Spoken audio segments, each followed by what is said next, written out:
Querido Dios, en esta mañana abrimos nuestro corazón y preparamos nuestra mente para recibir tu palabra, porque la deseamos, porque la necesitamos y porque con tu gran ayuda estamos dispuestos a obedecerla, Señor. Te pedimos que hoy nos hables. Gracias, Jesús. Amén y amén. Gloria a Dios. Y de esta manera para mí es un privilegio poder presentar al pastor que va a estar compartiendo la palabra. Él se llama Pablo Vera, es pastor de jóvenes del Centro Familiar de Adoración del Centro de Asunción. Allí está el pastor Cacho Ramírez pastoreando. Gracias, Pablo, por estar con los jóvenes y ahora con nosotros. Muy bienvenido. Le recibimos con un aplauso. Muchas gracias, pastor. Gracias por tanta amabilidad. Llegamos el viernes de madrugada al campamento. Le mantuve en vigilia a muchos de sus hijos por ahí que me recibieron de una forma pero espectacular. Me sentí como en mi casa realmente, con gente tan amable, tan predispuesta a servir, tan predispuesta todo el tiempo a ayudar. Y yo le repetía eso al pastor Hugo. Yo no sé si, le decía, no sé si se dan cuenta, pero tienen una congregación preciosa. Tienen líderes preciosos, les decía yo. No, el ambiente que nosotros estuvimos viviendo en este fin de semana con sus hijos no se da en todas partes. Chicos que estaban abiertos a recibir, chicos que cuando se les llamaba adelante para alabar a Dios, pasaban, saltaban. Y es una generación diferente, es una generación a la que seguramente vamos a tenerle un poquito más de paciencia, porque esta generación es así, es una generación más sensible posiblemente, pero ténganle paciencia dentro de la iglesia. Ténganle paciencia dentro de sus congregaciones, cuídenle mucho. Es una generación sensible, pero una generación muy abierta al espíritu y a lo que cada uno de nosotros pueda también depositar en ellos.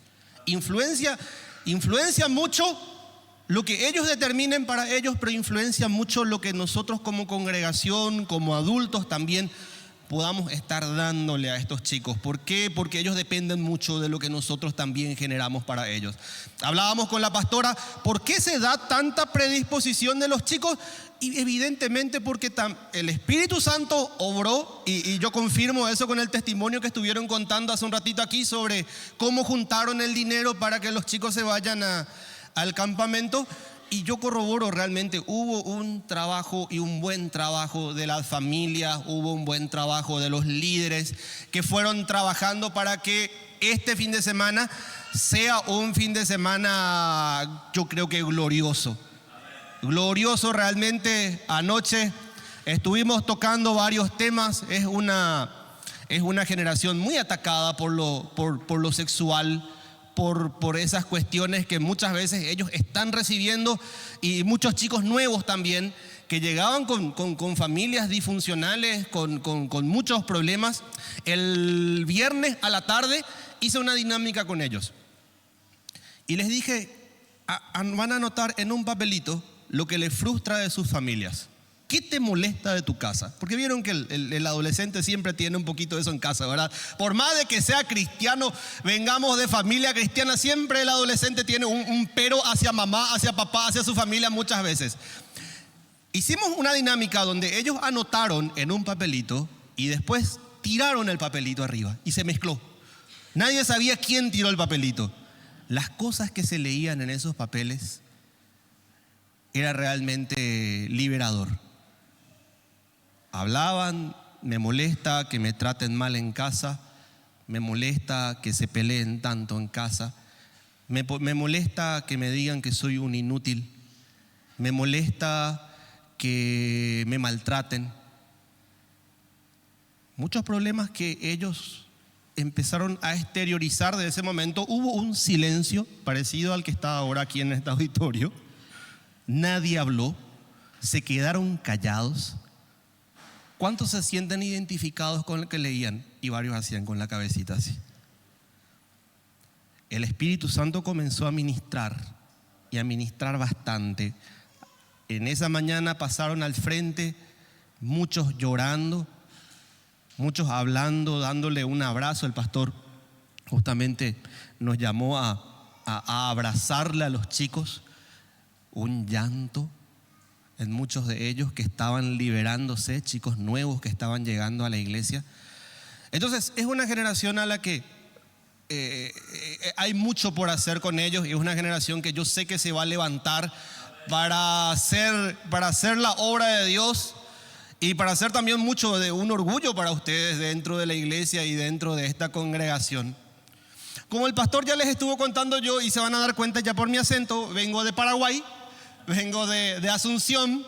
Me parece que el encarnaceno tiene un acento un poquito diferente otra vez, ¿verdad? El nuestro es más guaraní, parece, allá en Asunción, más cerrado. Y hoy quiero hablarles un poquito sobre la crisis. ¿Y qué hacemos nosotros frente a las crisis? Quiero que me puedan acompañar, y si por ahí podemos en pantalla los versículos, también nos ayudaría mucho, a Mateo 26.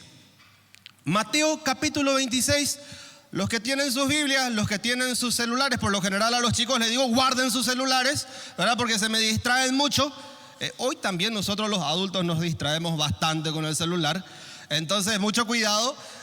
Aquel que tiene su celular puede utilizarlo para buscar nuestros versículos.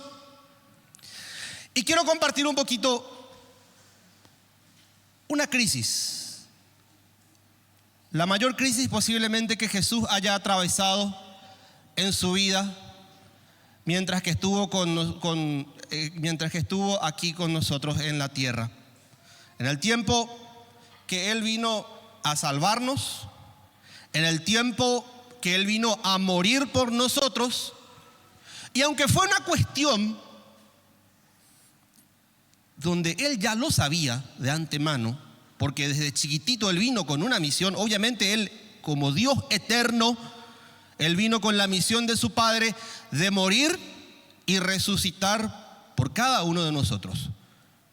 Toda la Biblia está direccionada de forma a que podamos entender que la idea central de todo nuestro evangelio, de todo lo que nos predican, de todo lo que nos habla la Biblia, es la muerte, la resurrección de Jesús y la redención, de que cada uno de nosotros pueda acceder de nuevo al Padre. Ya no como un siervo, ya no como un amigo, sino por el único camino que había: adoptarnos. Porque necesitó adoptarnos para que podamos volver. Ninguno de nosotros podía acceder a la presencia de Dios. Pero en ese tiempo donde comienza a gestarse un poco la crucifixión de Jesús, como en toda crisis comienza a enrarecerse bastante el ambiente. Y comienzan a aparecer los autores principales y los actores principales un poquito de esta historia. Vamos a Mateo 26, por favor. 26:1. Y dice este pasaje: después de exponer todas estas cosas, Jesús dijo a sus discípulos: como ya saben, falta 2 días para la Pascua y para que el Hijo del Hombre sea entregado para que lo crucifiquen. Jesús estaba advirtiendo, Jesús estaba avisando, Jesús ya les estaba hablando a sus discípulos. Y era una historia sabida para cada uno de ellos. No les estaba tomando por sorpresa de repente: vino Judas y le traicionó de la nada. No, Jesús ya venía avisando. 5 días antes ya habían estado en la casa de Lázaro. Y María, la hermana de Lázaro, ya había ungido sus pies con un perfume precioso que dice que toma toda la casa.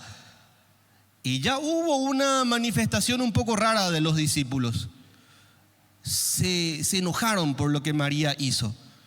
Y dijeron la famosa frase: ¿y por qué tiene que desperdiciar tanto dinero y un perfume tan caro? ¿Por qué no lo hubiéramos vendido y lo hubiéramos dado a los pobres? Y Jesús ya les empezó a enseñar en esa ocasión. Pero en este pasaje nos habla de otra mujer que actúa de forma similar a la de María, porque proféticamente ya estaban ungiendo el cuerpo de Jesús para la crucifixión. Normalmente en ese tiempo la tradición era de que al fallecido se le comenzaba a ungir con aceites, con perfumes, para que aquello no tenga olor. No existía en ese tiempo los sistemas que hoy día tenemos, como se tratan muchas veces los cadáveres para que justamente no se descompongan. Tenían un olor bastante fétido, los funerales eran bastante largos, entonces los ungían con aceite, los ungían con perfume. Proféticamente hubo una mujer que comenzó a ungir a Jesús en este pasaje. Vamos al siguiente versículo, en el versículo 3. Y dice: entonces los principales sacerdotes, los escribas y los ancianos del pueblo se reunieron en el patio del sumo sacerdote llamado Caifás. Siguiente. Y tuvieron consejo para prenderle con engaño a Jesús y matarle. Siguiente. Pero decían: no durante las fiestas, para que no se haga alboroto en el pueblo. Se comenzaba a gestar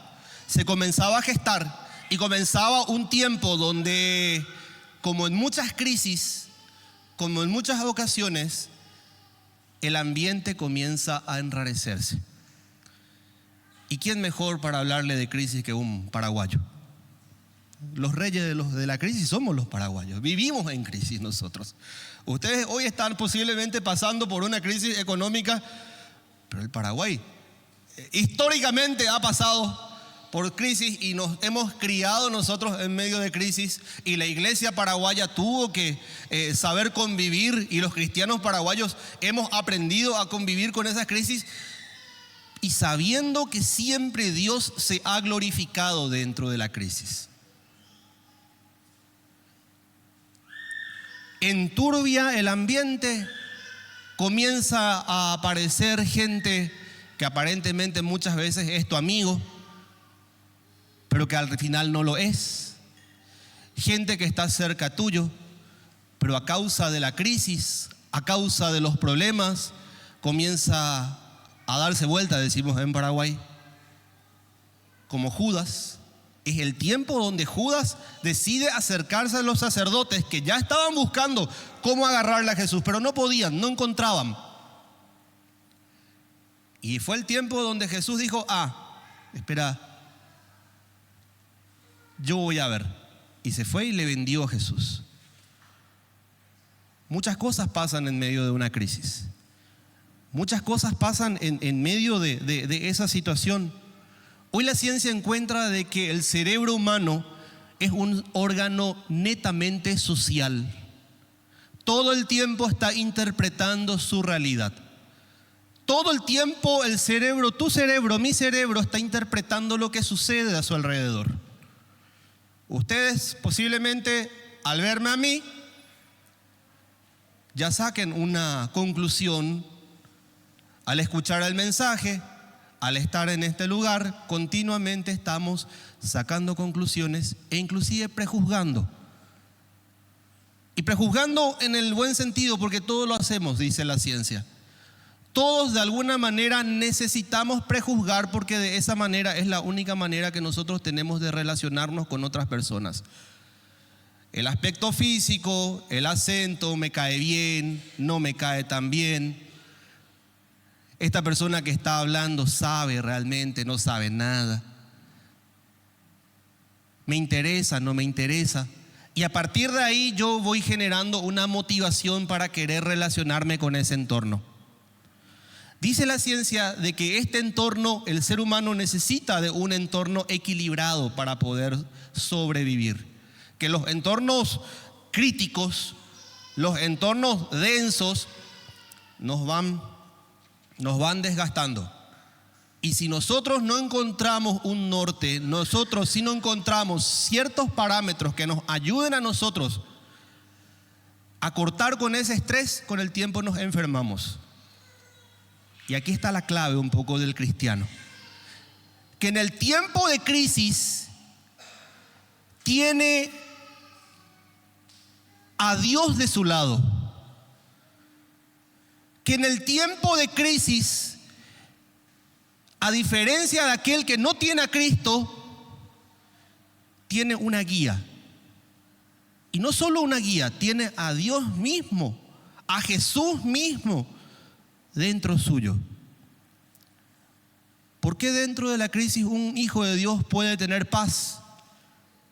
¿Por qué dentro de la crisis un hijo de Dios puede inclusive contar un testimonio de fe?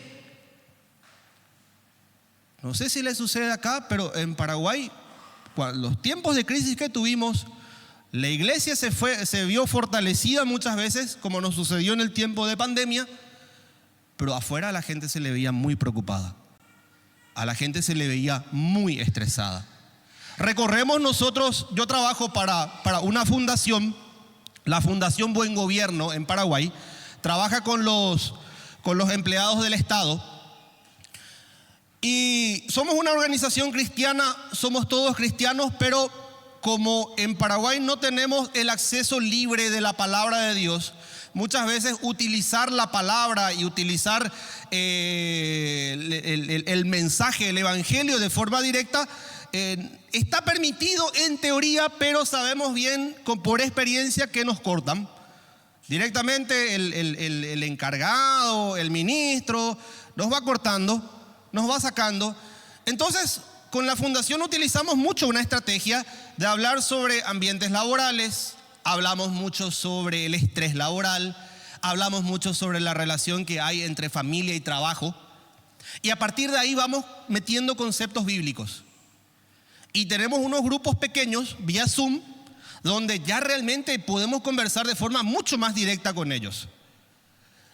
Y uno nota el estrés profundo de mucha gente. Cuando comienzan a hablarte sobre sus hijos, comienzan a hablarte sobre su matrimonio, comienzan a hablarte sobre la situación económica, aunque a muchos de ellos están ganando bastante bien, de igual manera la economía familiar está resentida porque hay un desbalance entre lo que ganan y lo que gastan y lo que pretenden y sus estilos de vida, y uno ve mucha gente en crisis. El cristiano también muchas veces se ve afectado por la crisis. El cristiano muchas veces también dentro de este mundo, porque Jesús dijo esto y oró de esa manera: no le saques del mundo. Yo he vencido al mundo, decía Jesús. En ningún momento estuvo dentro de los planes de Cristo de que vos no estés pasando por lo que está pasando tu sociedad, que vos no estés pasando por lo que pasa tu país. Aunque tenés una ciudadanía diferente, sos ciudadano del reino celestial, y esa es la gran diferencia para nosotros, porque las normas, las leyes espirituales que tiene este reino rigen para vos. Ahora, este reino tiene privilegios, y tiene muchos privilegios, pero también demanda de nosotros.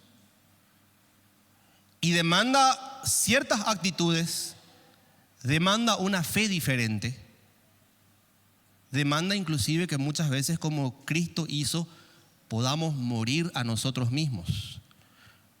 Y al morir a nosotros mismos, estamos hablando también de morir a ciertas cuestiones emocionales que muchas veces nos van a terminar afectando.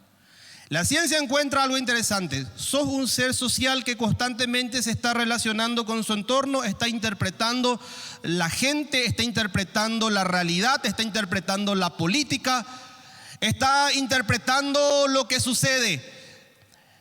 Y de acuerdo a esa interpretación actúa. ¿Por qué se deprimen? Por la interpretación que le están dando a la realidad. ¿Por qué yo puedo actuar en fe?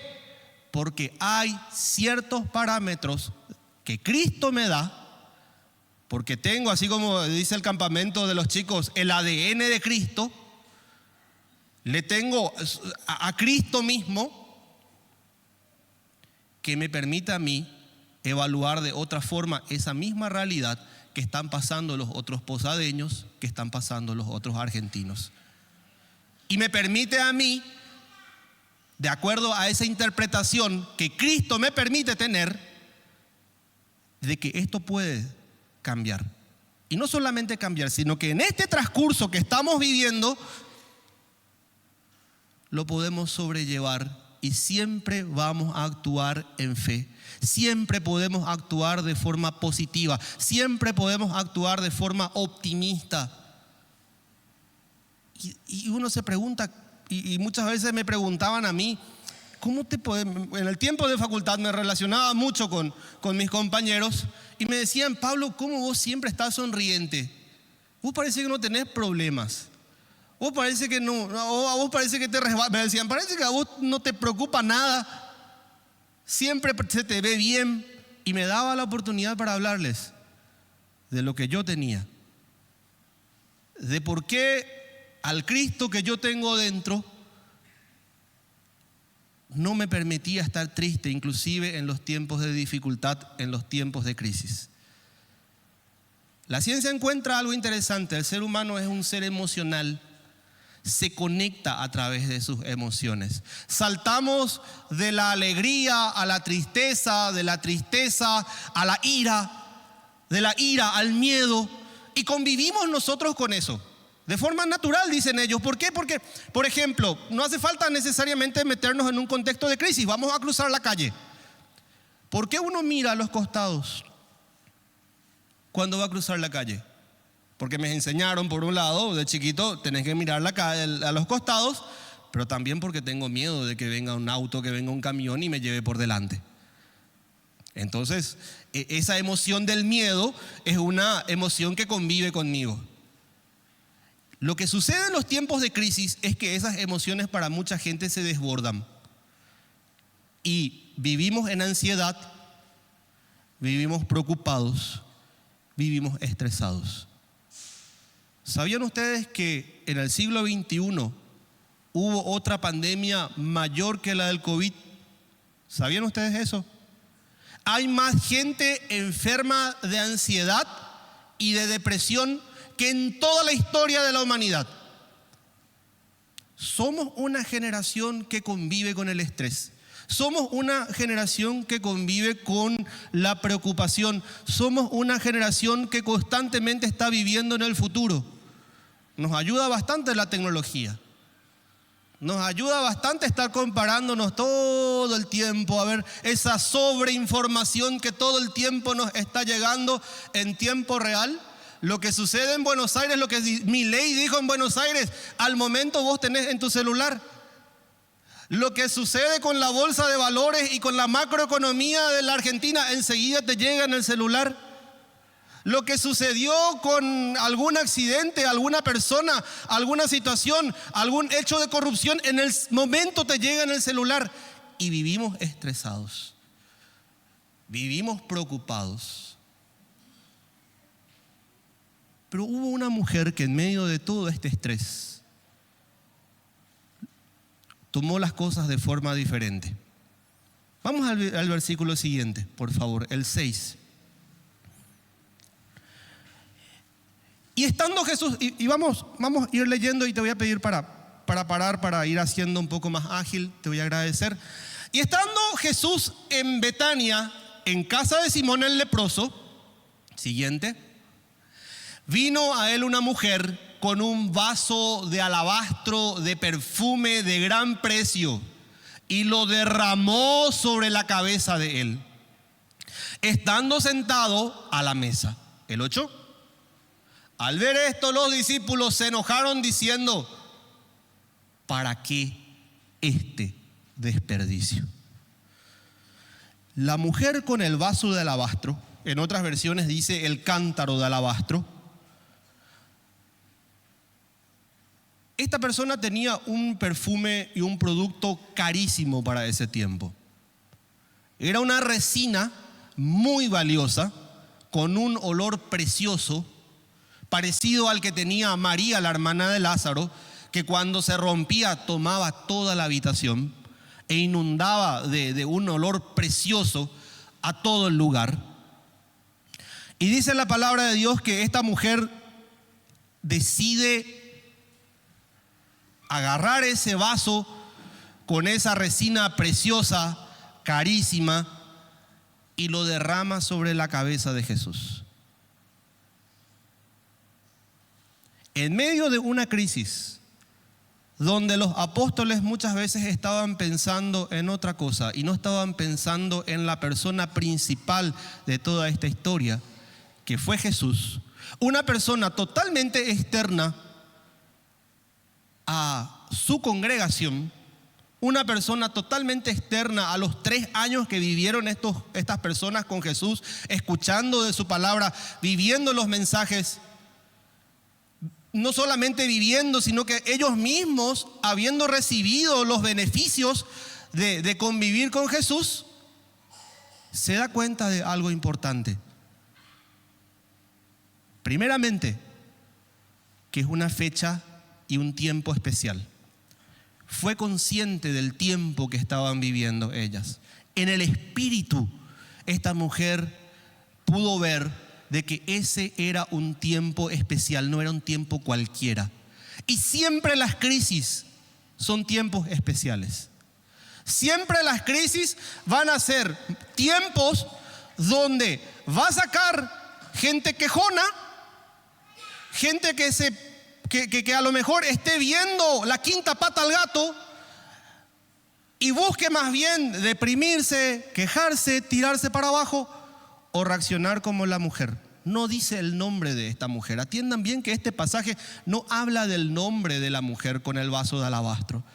Sencillamente habla del dueño de casa que posiblemente haya sido curado de lepra. Dice que tuvo un problema de piel, pero la lepra era una enfermedad tan rechazada que posiblemente el autor haya puesto un problema de piel. Realmente no sabemos, pero no es la idea central. La idea central es una mujer que fue sensible a un tiempo de crisis y supo reaccionar buscando de Dios. Supo reaccionar honrando a Dios. Supo reaccionar con la mejor actitud. En lugar de llorar, en lugar de a lo mejor sentirse profundamente mal porque una persona tan cercana a ellos estaba caminando a la muerte, porque el entorno que se generó alrededor de Jesús, ustedes ya se dan cuenta que era muy obvio que algo raro está pasando aquí. Algo raro está pasando en este lugar. Y esta mujer vivía posiblemente agradecida por lo que Jesús había hecho con el dueño de casa. Lo curó de lepra, lo curó de un problema de piel. Y en agradecimiento y en una cuestión profética, ella va y echa sobre su cabeza un aceite valiosísimo. ¿Cómo vas a reaccionar a la crisis? Tenés 2 opciones. O vivís quejándote, vivís deprimido, vivís ansioso,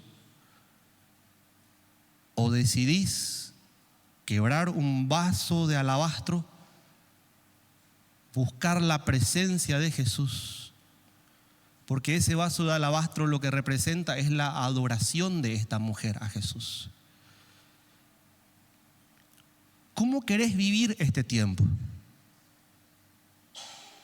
Deprimida, deprimido, quejándote, pensando que ¿por qué tengo que vivir de esta manera? ¿Por qué tenemos que estar haciendo empanadas para que mis hijos se vayan al campamento si el campamento es tan bueno? Y uno muchas veces le viene a la cabeza ese tipo de cosas. En el 2019 yo estaba trabajando para una empresa de telecomunicaciones y a la par estaba sirviendo dentro de mi ministerio, dentro de la iglesia con los jóvenes. Nosotros nos conocimos con el pastor Hugo dentro del CFA Central, éramos el ministerio de jóvenes principal de la iglesia. Después pasamos también a trabajar muy de cerca con el hijo del pastor Emilio, Joshua Abreu. Y en el 2019 yo perdí mi trabajo, era relativamente nuevo, vino la pandemia y yo perdí el trabajo. Fui uno de los desempleados en el tiempo de pandemia. Un tiempo de profunda crisis. Pasamos mal. Y uno dice, bueno, pero vos como hijo de Dios, ¿cómo pudiste haber pasado mal? Pasamos mal porque era una realidad para nosotros. Tuvimos que vivir con el sueldo de mi esposa por un buen tiempo. Pero yo sabía algo, que Dios nunca deja desamparado a un justo. Y esa palabra siempre se cumple. Siempre se cumple. Dios nunca deja desamparado a un justo. A aquel que le busca, le encuentra, aún en los tiempos de crisis. Y yo tuve dos opciones. O me quedaba choqueado, como me pasó al principio. Me quedé choqueado y decía, no me puede estar pasando esto a mí. No me puedo estar quedando sin trabajo antes de la pandemia y que encima me venga la pandemia otra vez. Con todo el encierro y con todas las limitaciones que tuvimos. Pero vino ahí palabra de Dios a mí y me dijo, como la mujer del vaso de alabastro, cambia tu actitud. Y es clave la actitud. Es clave tu actitud en un tiempo de crisis. Cristo está contigo. Él nunca deja desamparado a un justo. Pero están nosotros. ¿Vas a ser como los discípulos? Que en un tiempo en un tiempo clave en la historia nuestra, decidieron quejarse, decidieron posiblemente ver los peros. ¿O vas a ser como esta mujer que decidió adorar y entrar realmente en los tiempos proféticos? Dice la palabra en este pasaje más adelante que a esta mujer se le va a recordar siempre que el evangelio se predique. Y no dice el nombre, porque esa persona puede ser vos. Se puede llamar Hugo, se puede llamar María, se puede llamar Shirley, se puede llamar Pablo. Personas que deciden adorar, personas que deciden entrar en la sintonía del Espíritu Santo y tener fe. Esa fe sobrenatural que no tiene que ver muchas veces con lo que estoy interpretando, porque se sale totalmente de un sistema humano. La relación que yo tengo con Cristo y esa paz que Él me da. Eso yo lo entendí en ese tiempo. Y comenzaron a cambiar las cosas. Me llama un primo y me dice, Pablo, mi esposa y yo estamos volviendo a estudiar. Estamos estudiando un profesorado. Yo había estudiado ingeniería en ese tiempo. Estamos haciendo un profesorado. A vos siempre te fue bien enseñando, te fue bien en la iglesia, trabajás mucho con los jóvenes. Yo creo que puede ser una opción para encontrar algo en este tiempo. Fui con él, terminamos, equiparé algunas materias y le dije, mira, yo no tengo el dinero para pagar el profesorado ahora, le dije. No te vayas, me llama otra vez después de un tiempo, me dice, Pablo, mira, no te preocupes, aquí con mamá te vamos a ayudar y la familia te va a ayudar. Otro punto importante, en los tiempos de crisis, acérquense a la gente de confianza. Júntense, no se aíslen. No se aíslen. Búsquense, ayúdense. Es muy importante la unidad del cuerpo de Cristo en un tiempo de crisis. Esto no lo estaban entendiendo los discípulos. Lo estaba entendiendo una mujer que no participó con él durante 3 años de discipulado. Una mujer sensible que en agradecimiento a lo que él hizo por un familiar suyo, estaba derramando y lo estaba adorando, pero era una conexión profética, una conexión en el espíritu que estaba teniendo ella con Jesús. Me llama este primo y me dice, mira, vamos a hacer el curso. Hicimos el curso. Ese título de profesor de ciencias de la educación me abrió las puertas a una fundación a la que yo posiblemente no accedería si no hubiera tenido ese título. Nunca, esa fundación la conocí siempre, pero como mi perfil de pastor de jóvenes y haber estudiado ingeniería no coincidía mucho con lo que ellos hacían, nunca me llamaron. Cuando ellos se enteraron de que yo estaba dentro del campo de la educación y estaba buscando hacerme camino dentro del campo de la educación, ellos me llaman y me dicen, Pablo, siempre escuchamos de vos, pero como que tu perfil no coincidía mucho, pero nos contaron de que sí estás vos hoy con un título en ciencias de la educación, ¿querés trabajar con nosotros? Se comenzaron a ver puertas laborales, comencé a hacer clases, a dar capacitaciones vía Zoom en ese tiempo y hoy ya en forma presencial. Y me quedé yo como siempre me gustaron tanto los jóvenes y siempre, de alguna manera, siempre tuve conexión con ellos.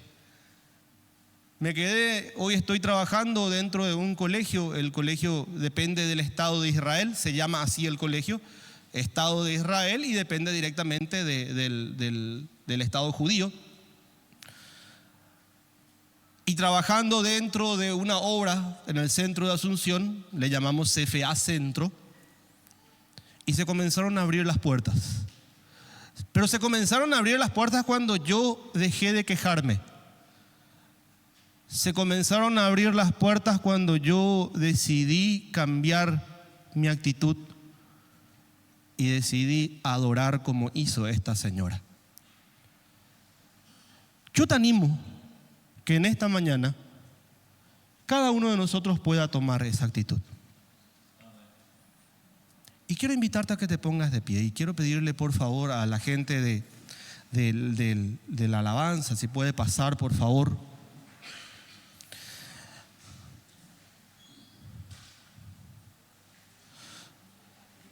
Puede ser que los que estemos aquí en esta mañana, muchos de nosotros esté pasando por algún tipo de crisis. Crisis económica, crisis familiar, alguna persona enferma dentro de tu casa, dentro de tu familia.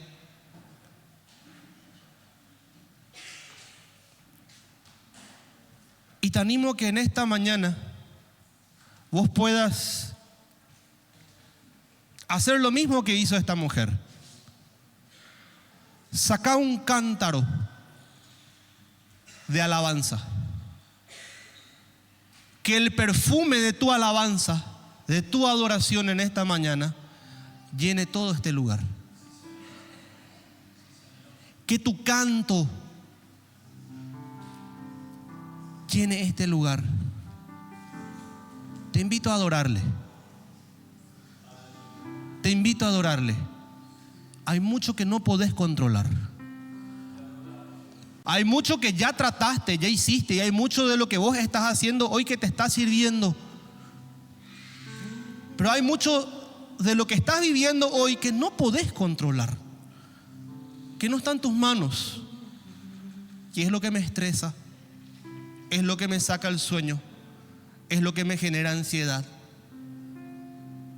Adorarle en esta mañana. Deposita tus cargas en Él. Cantale esta adoración. En mi vida ha sido bueno. Cierra tus ojos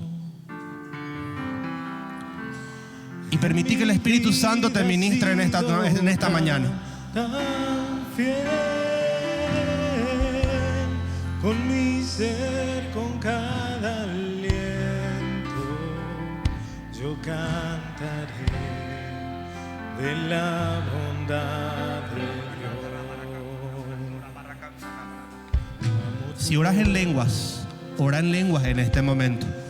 Tu espíritu se conecta directamente al Espíritu de Dios. En mi vida ha sido ¿Qué vamos a pedir si no sabemos qué pedir? Pero el Espíritu lo sabe. Que se escuche tu voz, que se escuche tu adoración en esta mañana. Yo cantaré y conectate a Él. Conectate a Él. En mi vida ha sido bueno. En mi vida ha sido tan fiel. Gracias, Señor. Con mi ser, con gracias, cada Dios. aliento. Yo cantaré de la bondad de Dios. Tu fidelidad sigue persiguiéndome. Tu fidelidad sigue persiguiéndome. Todo lo que soy te lo entrego. A ti me rendiré. Tu fidelidad sigue persiguiéndome. Si sentís en tu corazón venir adelante, pasá, queremos orar contigo. Si estás pasando por un tiempo de ansiedad, de preocupación, pasá adelante, queremos orar contigo.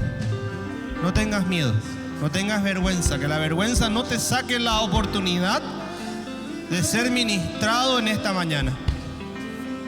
Que la vergüenza, que la rutina no te quite la oportunidad de salir libre de esa ansiedad, de tus preocupaciones. Pastor Hugo, quiero invitarte por favor a orar. Gracias, Señor. Gracias, Padre. Gracias, Señor. Concéntrate en Él.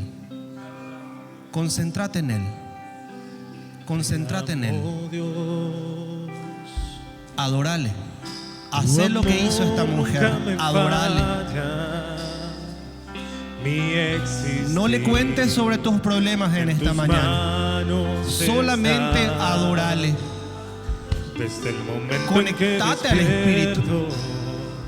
Conectate a Él. Él está aquí en medio de nosotros. Yo cantaré de la bondad de Dios. En mi vida ha sido bueno. En mi vida ha sido tan fiel.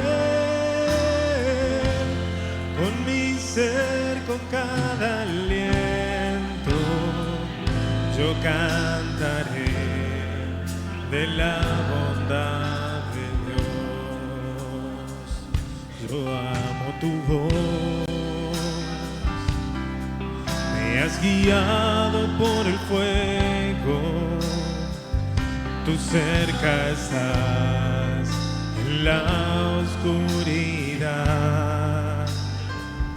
Te conozco como un padre y como amigo fiel. Mi vida está en la bondad de Dios. En mi vida ha sido bueno. En mi vida ha sido tan fiel. Con mi ser, con cada aliento, yo cantaré de la bondad de Dios. En mi vida ha sido bueno. En mi vida ha sido tan fiel. Con mi ser, con cada aliento, yo cantaré de la bondad de Dios.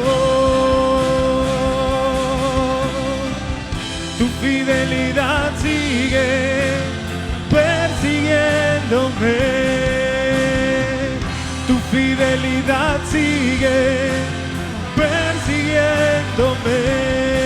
Todo lo que soy te lo entrego hoy, a ti me rendiré.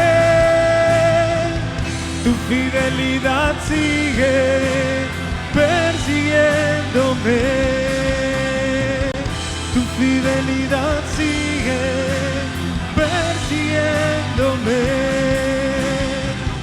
Tu fidelidad sigue persiguiéndome. Todo lo que soy te lo entrego hoy, a ti me rendiré. Tu fidelidad sigue persiguiéndome.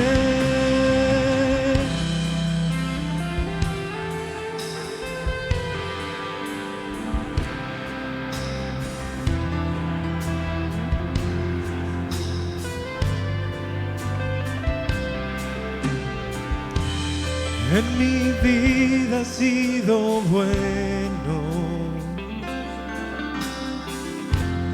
En mi vida has sido tan fiel.